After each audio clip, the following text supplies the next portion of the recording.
Көзіңдегі жасты сүрткен адам саған жылама деп айтқан адаммен тең емес. Көз жасыңды сүрткен адамның ықыласы жүрегіңе жылы тиюі мүмкін. Бірақ егер ол сенің ішкі жараңды, жан дүниеңнің күйзелісін толық түсінбесе, мұндай жұбату тек уақытша болады. Себебі шын жұбату мен қайғыны жеңілдету үшін терең түсінік пен ортақ сезім керек. Өзіңді қатты мұқтаж болғанда тастап кеткен жандарға өкпелеме. Көңілің ертерек қалса, оны түзеу барынша жеңіл болады. Тек қана өзіңді сөгіп, өзіңнен ғана себеп іздеме. Кеткен адам себепке қарамайды. Ешқашан неге адамдар өзгере береді деп сұрама. Олар о баста солай болған. Уақыт адамдарды өзгертпейді, тек олардың бет бейнесін ашып береді. Реніштің пайда болуының себебі біреуден бірдеңе күту. Ешкімнен ештеңені күтпеуді үйрен. Бұл өте маңызды. Әлде неден дәмелеп тұрсаңыз, сол қалауыңызды ашып айтып үйреніңіз.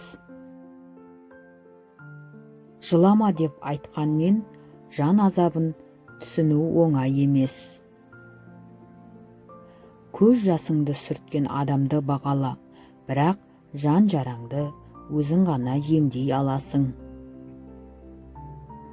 Қайғы келсе қарсы тұр, қуанышты ұмытпа. Жүректің көзі ашылмай, көздің жасы тыйылмайды. Сыйласаң, тіріңде сыйлас, өлген соң жыласпа. Тірі адамда мүмкіндік көп. Иіске, сүй, құшақта, аяла, бауырыңа бас. Уақытыңды бос өткізбе, оны қимастарыңа арна. Өкпеге қисаң да, аз ғұмырыңды сыйластықпен өткіз. Біз өзімізге берілген нығмет жайында аз ойланып, қолда жоқ нәрсені көп ойлаймыз. Қызғаныш, қызғанушы адамның өзінің қаншалықты бақытсыз сезінетіндігін көрсетеді. Дүниеде ең мазасыз адам жүрегінде қызғаныш пен кекшілдік сақтаған адам. Денсаулық пен бос уақыт адам баласы қадірін бағалай алмай алданып қалатын екі байлығы. Уақыт өмірдегі ең қымбат нәрсе. Оны кімге сыйлағаныңызға абай болыңыз. Қайғыны бөлсең жеңілдейді. Көз жасыңды сүртсең, жүрегің тазарады. Жылау жанның тазаруы. Жүрекпен сезген қайғы көз жасы болып төгіледі. Әрбір іске басқа тұсынан қарап үйрен.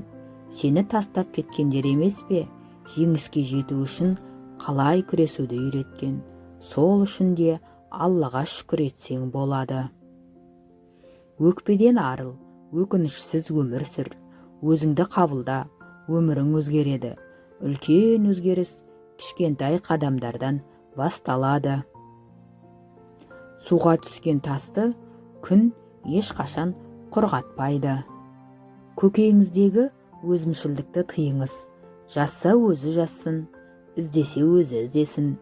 Мені ешкім іздемейді. Мен неге оны іздеуім керек дейсіз, білемін. Алдымен өзіңіз кішірейе салыңыз. Кішірейгеннің абыройы тасады дейді.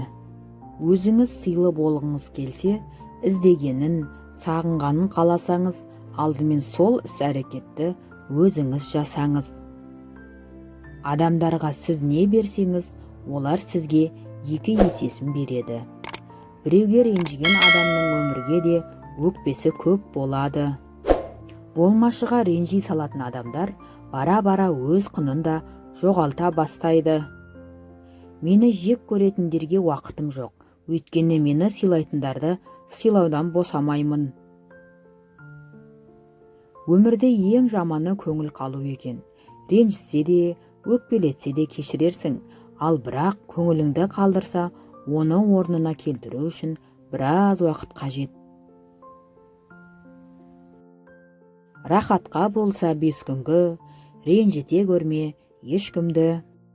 Адам өзіне өзді бағынып, өзінің шешімдеріне бой ұсынып үйренуге тиісті.